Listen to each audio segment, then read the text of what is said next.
friends. Welcome back to the Connectedness Podcast, the space where we get honest about love, connection, and what it really takes to grow a relationship. Today, I'm joined by my friend Chris, who brings such an interesting and thoughtful perspective to the table. Chris is divorced and he's back out in the dating world. And he has a lot of insight into what it's like to navigate modern dating today, especially as someone who's emotionally intelligent, self-aware, and genuinely ready for something real. This conversation isn't about blaming or bashing anyone.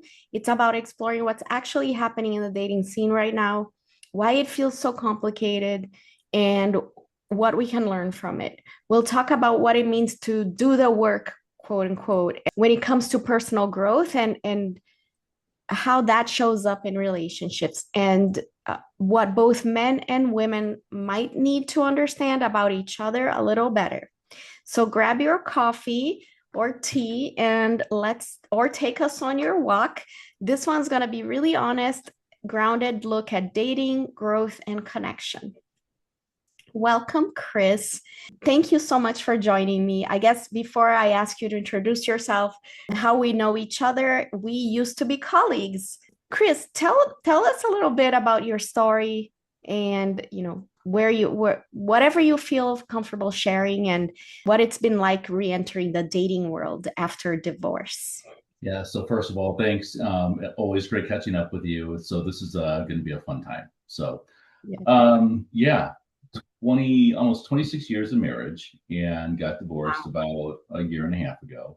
And so I think heading into that, right, during the divorce process, not knowing what dating looks like and, over 25 years, right? Yeah. It was a little intimidating at first of like, hey, this dog hasn't been out to hunt for a while. But I like what you said about it's not a blame game. I know that when I go into dating, I like to make sure I walk away if they don't work. What did I learn about myself? But there's also cool things that you pick up from people, right? That they can shape and inform. So, my answers will be, you know me, I'll go deep dive. Yeah. But really, it was getting back out there. Seeing what that new me, that new life looks like.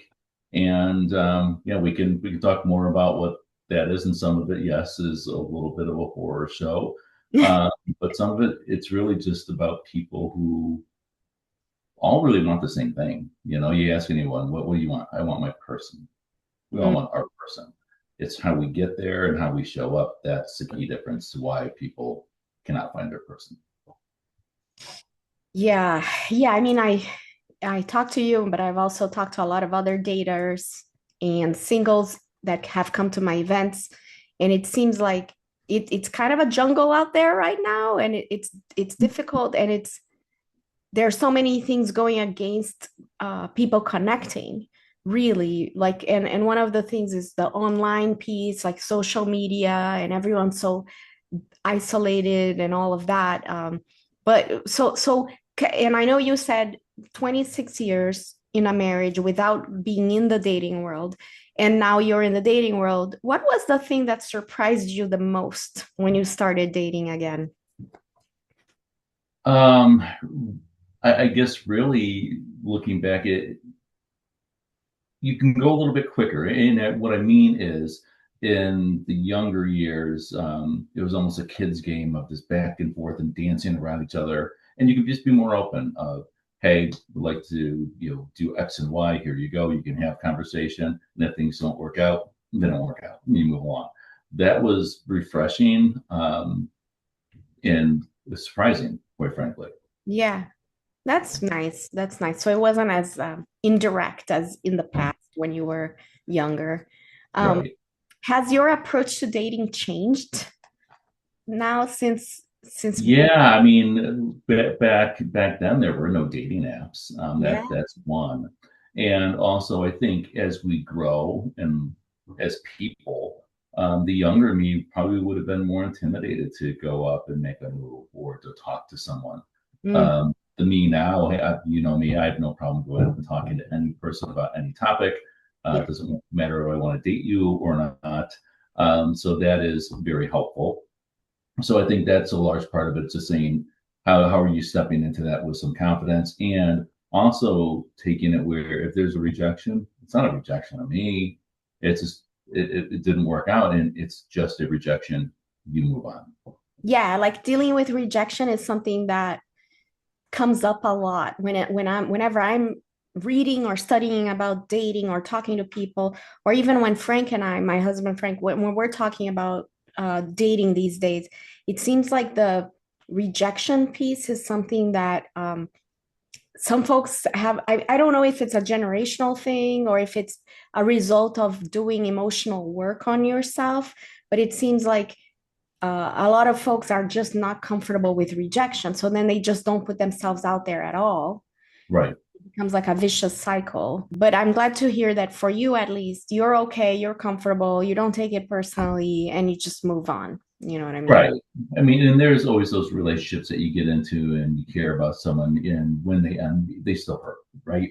Yeah. So those still exist, but it's also how you process that of what did you take away? Were there things that you contributed and brought to the table that you still need to learn, or that you were aware of and said, "Oh man, I'm glad I had that person there to show me I still had that blind spot out there." Mhm. Um, so if you take those away, I mean, you can take a moment to go lick your wounds and then move forward. The one thing I'll say is like there's this belief of after you break up with someone, like you have to take all this time and be healed. No one's ever going to be healed. It's what you're going to learn and how you get into the next one, and are you going to carry yourself in the right way, or whatever it is that you had to learn and bring to the table and be present with, or won't repeat again. Yeah. Some of that may be boundary driven or whatever. What will you accept? What won't you accept? What will you do? What won't? Mhm. Yeah, that's a good point you bring up about the time after a breakup and what, people, some people believe you should take a long time or at least 6 months or a year or whatever. And some people move quickly into another relationship, and some people take years before Right. they even put themselves out there. And I mean, to be honest, I don't know what the right recipe is for anybody. It's not up to me to say, oh, you should be 2 years, 3 years, 3 months. But I have seen some situations from my circle where they might have waited too long. Right. They might have spent 10 years not putting themselves out there. And that's how, like, those are prime years of that person's life where they could have been having fun, making connections, Right. maybe finding a special someone, but the hurt from the past was so severe, I guess, that it prevented them from taking risks again. Yeah, and that goes back to the same thing too about what have you learned in those relationships and what are you doing about it, Mm-hmm. Mm-hmm. right? I'm a big believer that everything that you've gone through is for learning lessons, and then you are now accountable to improve or whatever it is Yeah. in the present moment. And that's all you have to do. Now, the people who, in your example, may have waited for so long because it was so traumatic, well, I'd hope that they would go get therapy. I hope that they'd be doing Therapy. some self work, right? Mm-hmm. Because that's the only way they're going to move out of it, or they're never going to be the right partner for somebody. That's true. You're so right on that. Yeah, it's too bad. So, okay, so in terms of dating culture right now, from your perspective, what's shifted in how people connect, especially online? Like, how are you Um, navigating the online dating situation? Online dating. It is a marketplace, and it's just a bunch of swiping one way or another. And generally, what you see is like there's a list of people that are options out there. And I think the biggest aggravation point, and I know I've talked to other guys about it, is we will have a list of women too, but we'll vet them a little bit more and be like, I don't have the time or whatever. It's just not the right fit. But if someone comes in and matches you, and you start that hi, how's the weather? How are you? That game is tedious of the messaging. The bigger thing is it's a speed culture of swipe, connect, go on a date, and everyone's just kind of rushing into things and then fail fast, right? Yeah. And then you're back to it again. But that seems like the magic number out there. And I think it's up because everyone has that ready, easy access back on the dating app. Mm, And I was fortunate enough to date a couple of people where they had the mentality of, I'd rather take the 80% that matches all my buckets and work with the 20, right? Rather than throw that out each time. And then next time you get a 40%er. And the yeah. next time you maybe get a 60%. Or you're spinning your wheels on that. So if people could show up and say, I'm willing to go through and work on the 20%, Hmm. I think we might see some different things happen and some longevity happen. But in those critical moments too, are people accepting when we show up and the mask falls? Is it really that horrible, or is it something that people should just be working with? Yeah. That that's a lot of big questions out there, but we revert back to forget it. I'll just go back and find the next person. Yeah, it's got to do, I think, with I read it was either a book or a podcast or a newsletter, but it's the myth of infinite options where everybody's out there and they believe that with the apps, like, oh, I have there's infinite options of people I can date. So everybody becomes a lot more disposable, right? Like, and the truth, it's a myth. There aren't infinite options. As much as we think there might be, like, there aren't. Well, and if you go a little bit deeper on that one Yeah. too, so and I know I'm guilty of it. Like you go and you look at a profile and you see the attraction level first, and then you Yeah. read the bios and is there a connection there? A lot of people don't do that. It's just looks, looks, looks. Looks. So if you then say there's a population that's this big of people who may not be attractive or don't fit a certain mold, they get chucked out. So Yeah. now everyone's going after this tiny little portion Yeah. and fighting for that. And that's your infinite thing is not. It's very finite. Yeah. And everyone's going after that. But then also there's a harsh reality of, are you really all that when you could go and be with this level of person? Probably not, but everyone has an inflated ego, and that's on the men's side and that's on the women's side too. Absolutely. I've seen it on both sides. Both sides are, it's on, the way I visualize it, it's like two Jenga towers, and like the bottom 90% of the Jenga pieces are all looking up at the top 10% of the Jenga pieces. Right. And they're and they're not getting what they want. They're not Well, they're not getting exactly. they're not getting swiped right on or whatever it is that people do on the apps. And it's really unfortunate because then it leads to a lot of frustration. It leads to feeling like, oh, I hear a lot of people who are like, oh, the apps are terrible. I don't disagree that the apps are terrible, but I also believe in personal responsibility of being a better shopper, if you will. Like Right. there's a dating coach that I follow online, Sabrina Zohar, and she talks a lot about becoming a better shopper at Right. dating. Like, how can you be more realistic with your expectations, be more reasonable with your criteria, and things of that nature. That's what she means by being a better shopper. But yeah, Exactly. And some of that, I know mine goes, I filter hard now. I just don't go after the pretty face or the words on there. There's more read into it, and I'm happy to push them all off to the decline section. And so a lot, like I have a couple of apps open, and they're empty. yeah, But I'm good with that because that what that means is I'm gonna go focus on myself, and if that right person comes along, then I'm good, right? Because I'm going to try to make sure I'm not just chasing after someone to have somebody in place. yeah, yeah, that's true.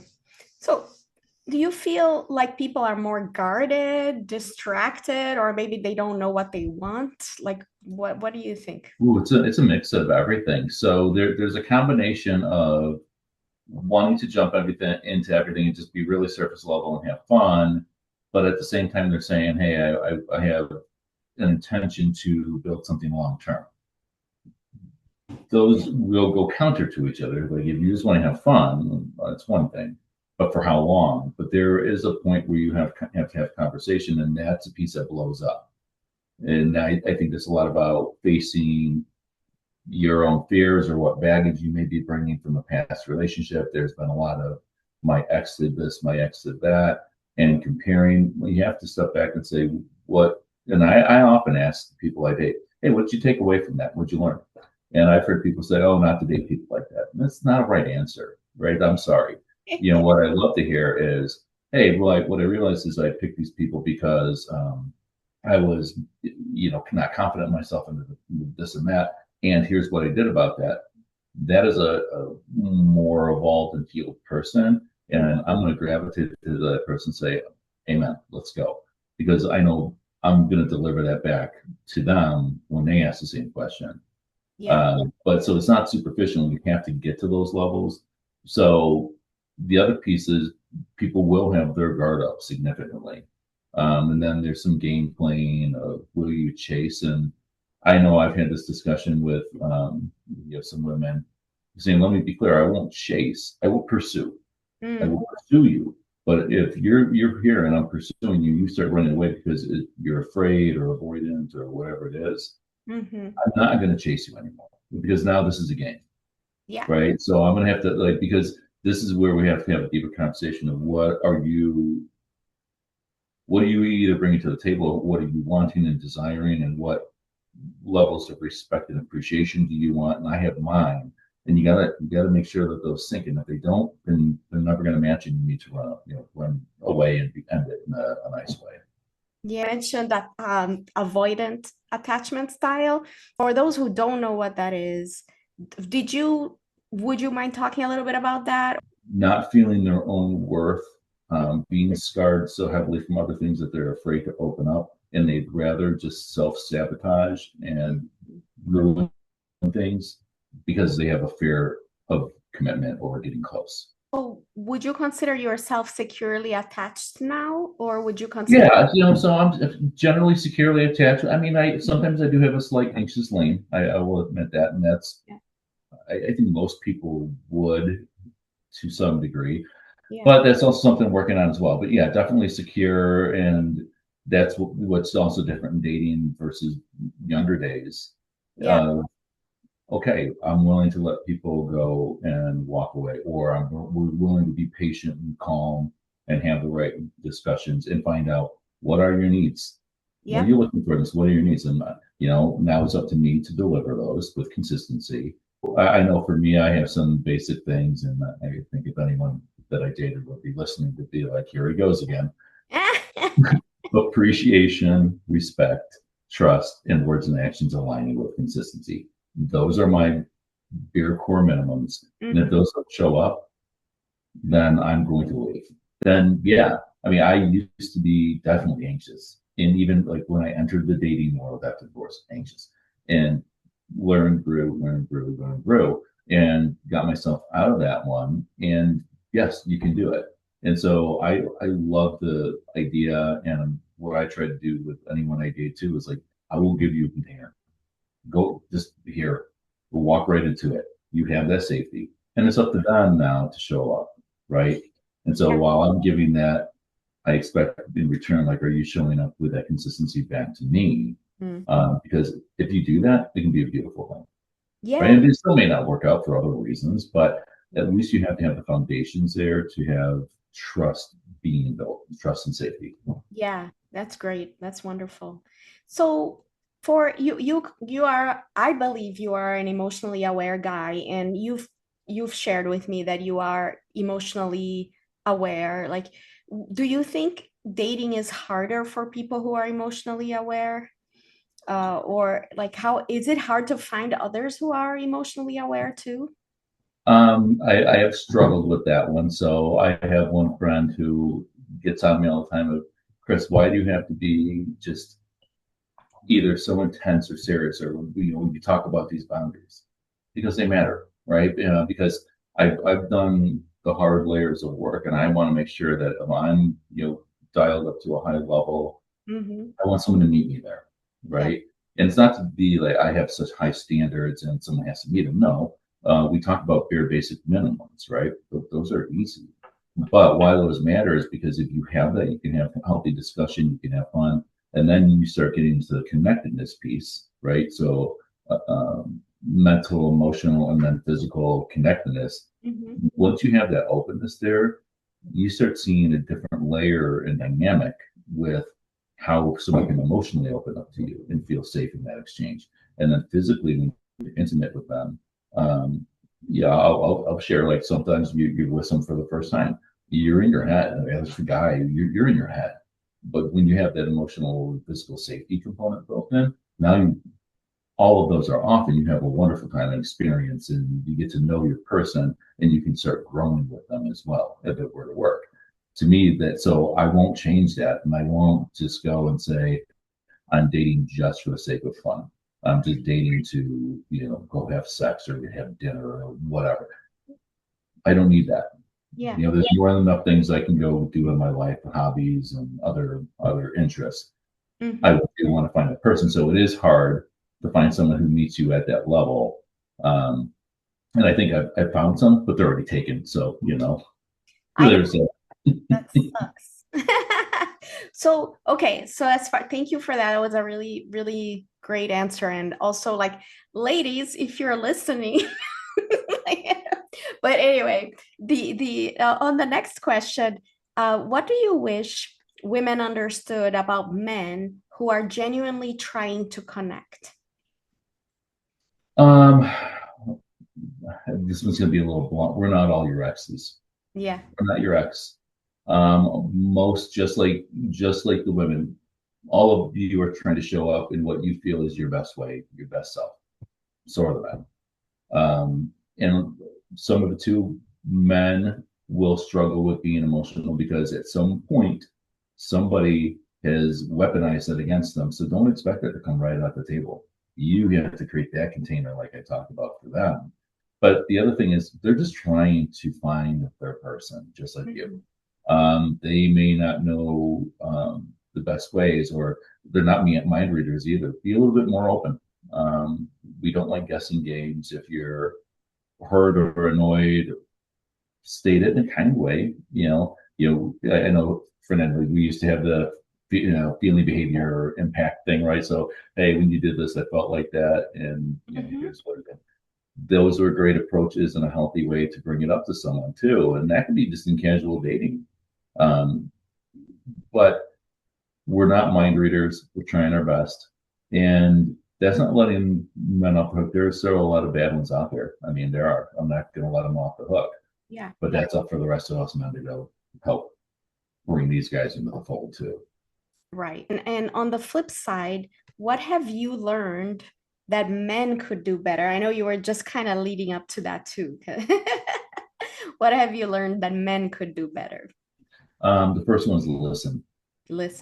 Listen and communicate effectively, right? And there are still some men too that will look at dating and say, hey, well, am I going to get somewhere? Whatever. It's not that mentality. Yeah. Get to know the person and see where things go. And it's really all about the listening, showing respect, finding out what their needs are. Yeah, and this seems like really deep. You're not going to sit there on the first day. What are your needs? Tell me in general. No. Yeah. There's ways that you develop it over time, but the first one is listening.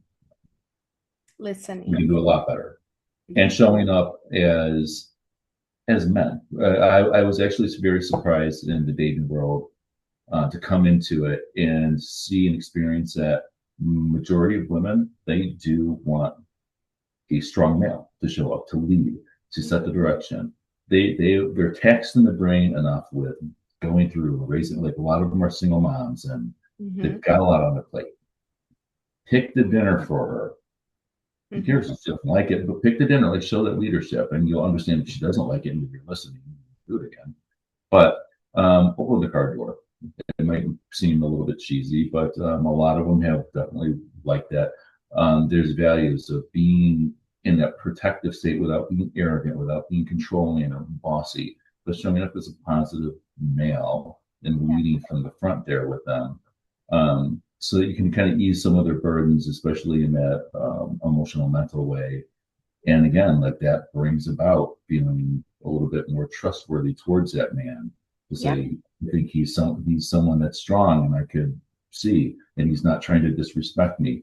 the walls will come down a little bit, right? And you do that with consistency, but don't make it fake. It's got to be authentic. Of course, being a gentleman, I guess, is a quality. At least me, that is a quality that I really value, and that whenever I'm talking to women about selecting men on the dating apps, and my biggest issue with is that it's so looks based, right? Like everybody's rejecting each other based on looks. But I'm sitting here going, look, if you were at a party with a man and the man was charming, gentlemanly, respectful, maybe funny, right? As most of the women I know appreciate a man who can make them laugh, right? Like Right. all of those qualities, I believe, would trump the looks, or would at least make the person more attractive, you know? Right.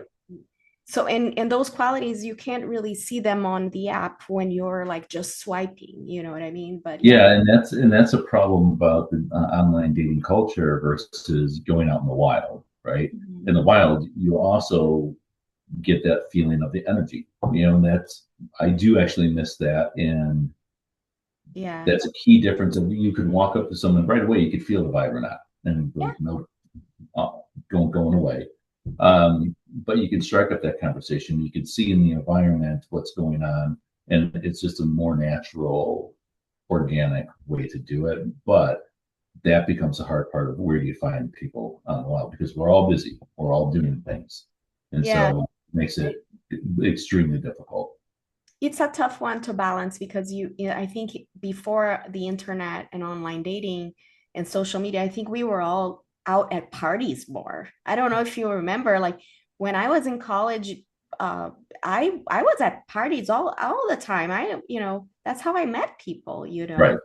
But now, Yeah, you all work through friends of friends, or yeah, going out to festivals or whatever it was, right? You bump into people. yeah, nowadays we don't have as many parties, unfortunately. Earlier, you said that you were looking for someone who had like done the work. And what does that mean to you? That's a good question.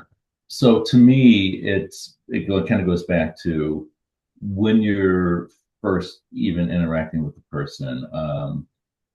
Are they always blaming someone else, or are they saying, "Hey, here's what happened, and what I took away was this," or um, here's what I'm doing to improve myself, or through hobbies, conversation, discussion, you can figure that out, or understanding, like, do they have a collection of female friends that are strong and positive too, and they're not just on their own, isolated. But it comes down to, is it a blame game scenario and a woe is me party? Because this is where I fell victim too, of seeing the potential in everyone. Mm, But see the potential in everyone and say, oh my God, like, the red flags are right in front of me. I'm like, but the potential. I yeah, have to be like, no, it is, as much as the potential is there and it's a great, kind soul inside of there, you have to walk away. But the ones that are doing the work or have done the work, they'll float a little higher. mm, They'll meet you, and you can just sense it and feel it too. I really can't articulate that anymore. But it's really through how they discuss and how they show up, and in the demonstrated actions that they do. yeah. Do they reach out? Are they consistent? It should not be a surprise game every time you're interacting with a person that you're interested in.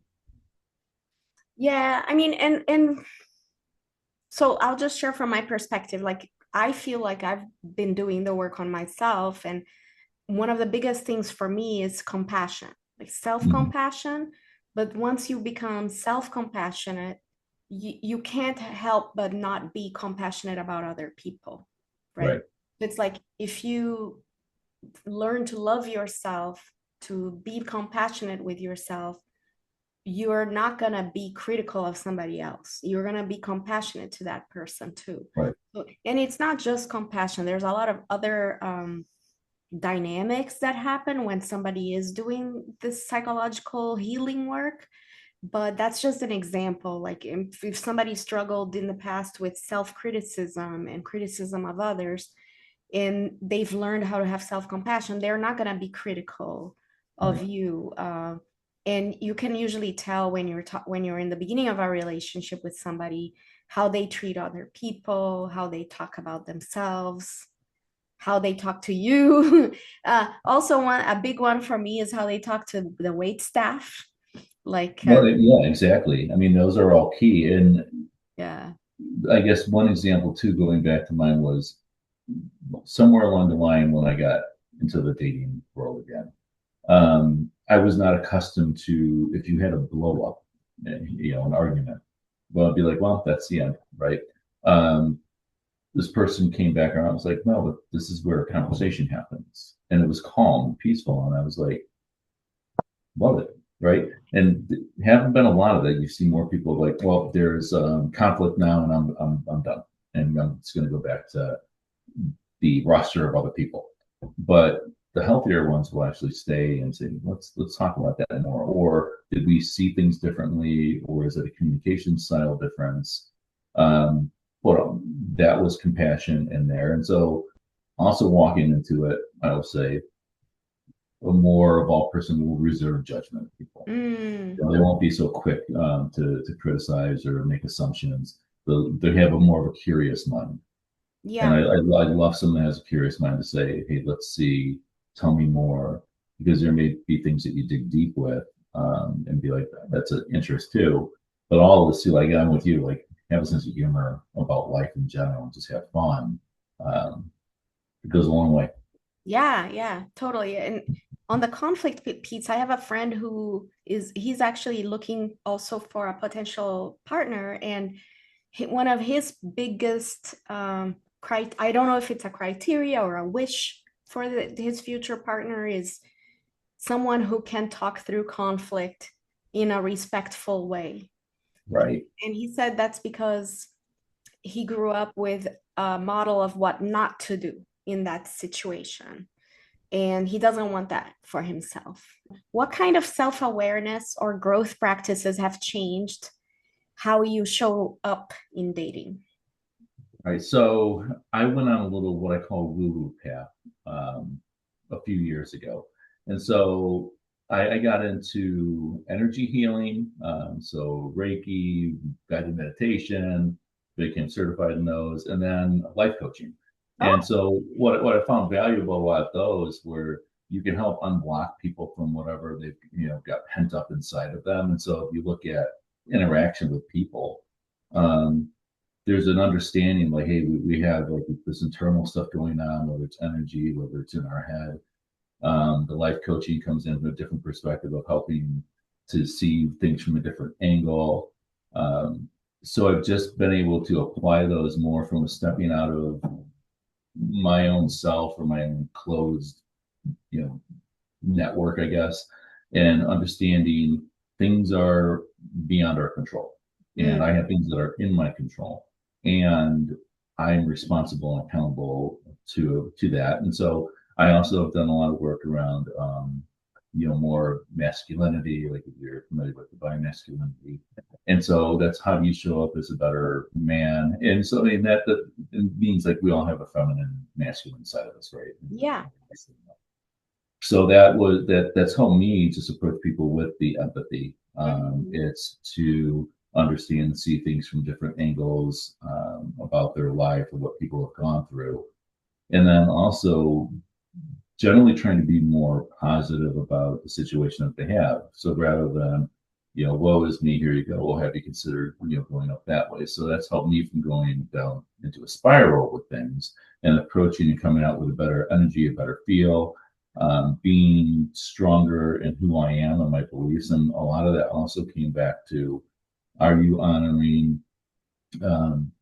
what it is that you need? Those, 4 things that I talked about earlier. And if you're not, Chris, you're always going to have a disappointment. If someone's going to come in, it's going to be damaging because you're pouring from an empty cup, or you're letting people violate boundaries. That's not healthy. And it wouldn't be healthy for you to do that to someone else. So are you going to step up? Are you going to be there the right way? And so that's the general approach I take in my mind, and and everything else in business, personal life. So it doesn't matter. So that was my roundabout woo-woo path, and I'm always going to be on that one, and that helped me also understand.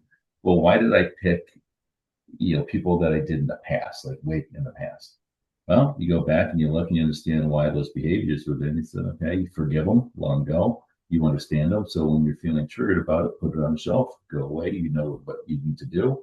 And you build the habits and memory to go and go forward every day. Not to say you don't screw up.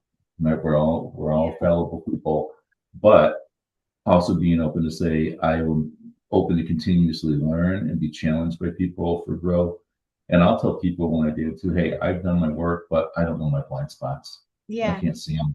And the only way you're going to fix that is for someone to pick up on them with caring, right? Caring. And I would hope that someone would say, hey, I see that. Here you go. Let's work through that together. And I would certainly do that for the other person so that we both are better together. True. Yeah. And you just kind of answered my next question, which was going to be like, do you do you think two people can grow together, or do you both need to be solid individually first? What would I, I, I think it's both. If each person has to be secure in who they are and be healthy. Doesn't and again this whole belief that everyone has to be 100% healed before they can do something. No, you're never going to be. no. That's where the evolution happens. So if you're strong, you're healthy, you've done your work, and you're good enough, and Mm-hmm. your other person is good enough, and they've done theirs. Now you've got a great match, and now both people should be open to say, I can communicate well, and I can have the empathy, and I can give you the container, and you're giving me mine. You see how these all build up together? Yeah. You evolve together in a healthy way. Because if one person is not growing, say it worked out long term, and one person is not growing and the other person continues to, that's going to be another disconnect over a longer period of time, and it's just going to suffer. So, or it's going to be miserable for both parties involved. I know. And and so just to share a little bit, like Frank and I, we've been married 11 years and we've been dating for 14, 15 years now. And since we started dating, and we have good phases and bad phases. And we're both people who have done work on ourselves. And even we and sometimes we forget about the good stuff we've learned. Like, and Mm-hmm. then the one time I was with my girlfriend talking about an issue I was having with Frank, and I said something like, why are relationships so hard? And she said, because they help us grow. Right. Very true.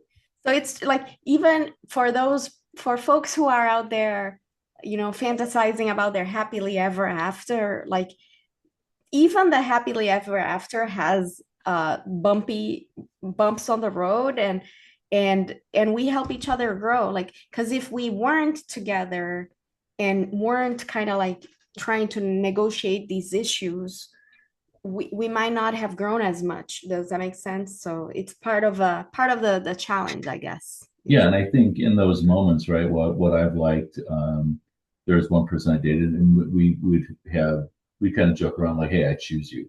I Yeah. choose you today," and it could have been maddening and frustrating for a week, but it was like, "Hey, I still choose you." And I think if people went into that when they're doing their work and it's healthy and they have their frustration, but to look at each other and I say, "I still choose you today." Yeah.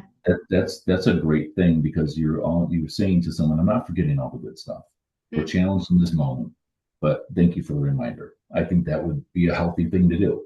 And that's just like another level of bringing it up a notch from the superficial dating and just thinking everything's going to work, or, oh, it doesn't work, we're in a fight, we're done, or whatever it is, or he's a jerk, she's something else. We don't need any of that. It's just you need to be healthy and communicate and all the stuff that we've been talking about here. Yeah, that's so great. Okay, so I wanted to jump to the topic of, did you call it the positive masculine, or There's divine masculine. I'm sorry, divine masculine? Would Yeah. you be willing to kind of share that with us? But like, so imagine like inside of us, we all have a feminine energy and a masculine energy, right? And if you don't, you need to balance those out. And that goes for men and women. But then, the feminine, energy out there, she should be in this state of honoring everything, the creative, the nurture. And people may hear this the wrong way. It doesn't mean stay at home and be Betty Crocker. No, in your drive and everything else you're doing, in your independence, retain that feminine energy. And on the other side, you better have someone out there that comes in and steps in that protective, supportive, role to say, hey, I will help guide and lead, but it gives you that container space so you can operate and be safe in everything you do in your independence. Or if you are a homemaker, fine, that's great. But generally, everyone's busting their ass out there. You have the safe space.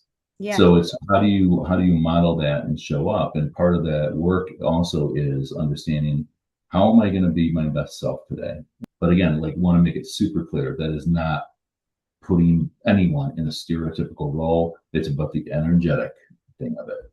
Oh, totally. No, I totally get it. And like I personally, I've always been a feminist, but I've never given up my feminine side because I think Right. there's like different like challenges that women face in society and all of that. And of course, I'm for equality and equal opportunity, but it doesn't mean that I have to let go of being a feminine woman or even honoring the feminine in myself. I think people have a tendency to go too binary on these things, Mm-hmm. but in this case, it's very nuanced and part what makes men and women attracted to each other is Right.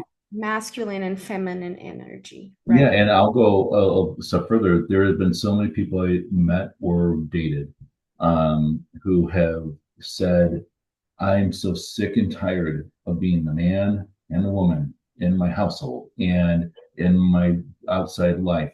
And I don't know how to step into like feeling feminine again.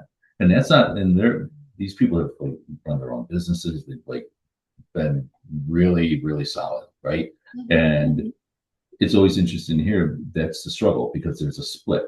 And so that could be not just housework and chores and responsibilities, but inside of the being of who they are. Because another kind of a dysfunction that I see sometimes in couples, and that's something that drives my husband crazy, is when the man becomes a child of the woman.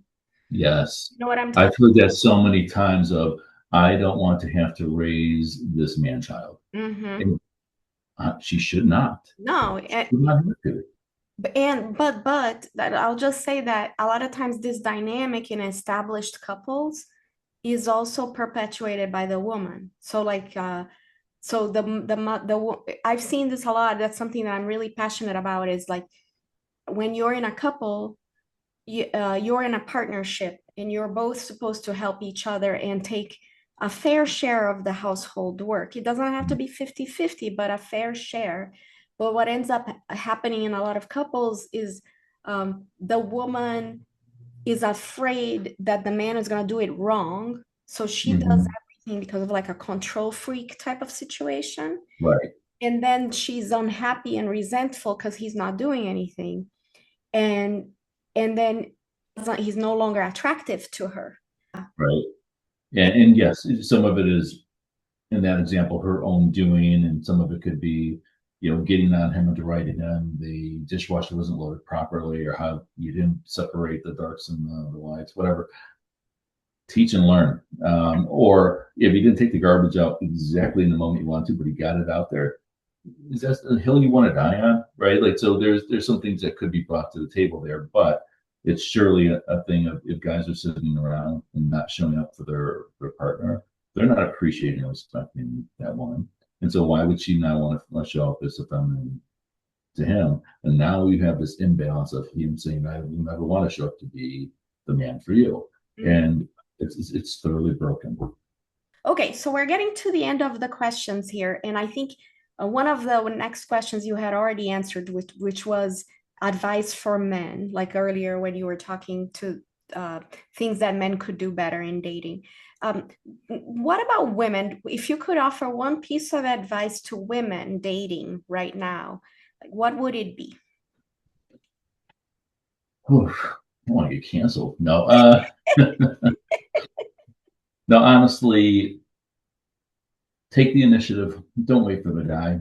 Um, most men over the last decade or two have been put into a box of don't make the first move, don't do this, don't assume anything. If you're interested and you wonder why the guy won't ask you, just ask him out. And also, if there's clarity needed in something that is bothering you, speak your mind in a polite, kind way, though. Right? Yeah. Those are the two biggest ones. You just take the initiative on there, and that does not diminish who you are. And don't say, "Well, he should just understand." We don't. Like, I'll clue you on a secret. We don't do Blue's Clues. Like, we just you could hint around all day long, and we're not going to get it. Just please tell us the truth. I love it. I won't even get to the pick a place for dinner because that's an age old saga that will never end. But anyway. I love it. Well, good. I hope that the ladies who are listening take your advice to heart. Because I agree, we should take the initiative if we want to be with somebody. Why not? You know what I mean? Yeah, and I guess the last one too, like for everybody, men and women listening, not all men are X, not all women are Y. Okay? Exactly. Get past that stuff and look at the person that you're talking to as an individual who has life experiences. You should be curious about getting to know each other and unafraid just to have a conversation and be open. That's it. It starts with a conversation. And there's no commitment. You're not walking someone down an aisle. Yeah. It's to have the conversation that doesn't pan out. Maybe you've met a really good person that day.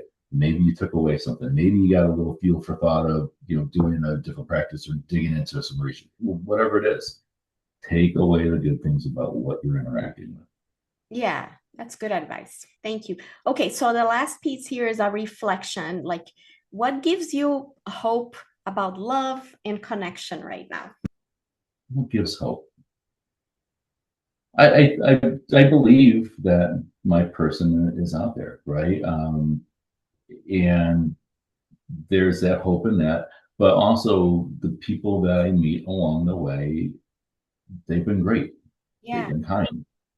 So for me, it's like I know as I keep on going through, I'm going to be cautious about who I select and not just running after anybody, but the ones that I do interact with, I enjoy every moment. They're like, believe me, there's been just little things of how I decorate my house because I picked it up from someone else, or recycling enhancements from some other. But like, there's so many different things you get exposed to and know that I'm hopeful. And also, in the meantime, I'm going to continue doing my work and my hobbies and my friend group and activities and workout and being strong in who I am. So you just have to see it. I don't know who holds tomorrow, what is out there, but I know that just I'm going to go to tomorrow and see what happens. I love it. I know we didn't get to talk about your men's group or but it's a big part of your life, right? And they're like your support group, if you will, and your friends. And if you, Oh even, yeah. even if you fell in love with the most amazing woman tomorrow, you wouldn't abandon your guys. Oh no, those guys, and like if you have a few minutes on it. Yeah. So for the listeners, it's a group F3H nationwide. It's a free men's workout group, but our main thing is yes, we go like crazies and we work out in the park year round, freezing cold, doesn't matter. But the bigger thing is the networking of all these men who are positive minded. Our whole mission is to plant and grow, serve small workout groups for invigoration of male community leadership is what we say. So how are we the best community leaders in our homes and our families or businesses? And how do we volunteer and support everybody? But part of that is you understand what people are going through and know that they've got their back. So or your back and you've got theirs. So I've met some tremendous guys. It happened right when I got out of the divorce and desperately needed. They brought their arms around me, and I will put mine around them and return it every day. So if I meet Mrs. Fabulous or Miss Fabulous, um, those friends stay, Yeah. right? And I'll bring her in to be part of that with them, but they will be there because they are good men, and so I will champion the good men as well. Yeah, no, that's a big one. That's something I talk, and I'm really happy that you have this group and you've been nurturing those relationships because like relationships can come and go, like romantic relationships, but friendships are a lot more long lasting, right? And they are I always get a little sad when somebody is in a new relationship and they abandon their friends. Yeah. And then like I've seen situations where people came out of a long-term relationship and they had no friends. They didn't maintain those friendships. They didn't nurture you can have both. You can be in a relationship and have friends. Like it doesn't have to be. It's healthy. And that's why I said earlier in this interview that one of the things I look for in a woman is, do you have a good sound network of positive women that you can connect with and go out with and do things with? Yeah. Because if we were to be together, I want you to be with them. Yeah. Because one day I will not be on this earth. Okay. Do you have a network of people around you? I hope you do. Yeah. You know, and so I both sides need that. And so you're right with these guys, and it's hard for men as they become adults to make friends and keep them. Hmm. And so this gives us an opportunity to all come together, connected by the workout stuff, right? That's the piece that attracts in, but the glue is how we bond together. I think it's great. Yeah, definitely. It's healthy for the two sides of the couple to have their own lives with their own group of friends. It's really Yeah. friends. That's it for today's episode. And a big thank you to Chris for being so open and honest about his experience. I love conversations like these because they remind me that dating isn't just about finding the right person, it's about becoming the right person too. If you're out there dating or thinking about getting back out there, I hope this gives you a little bit of perspective and maybe a reminder to stay grounded, keep growing, keep your heart soft, even when things get tricky. You can connect with me on Instagram and share what stood out to you, or send this episode to a friend who maybe is navigating some dating challenges so that they can have more awareness and heart. As always, thank you for listening, being part of this space, and for doing the work both in love and in life. Until next time, take care and keep your cups filled.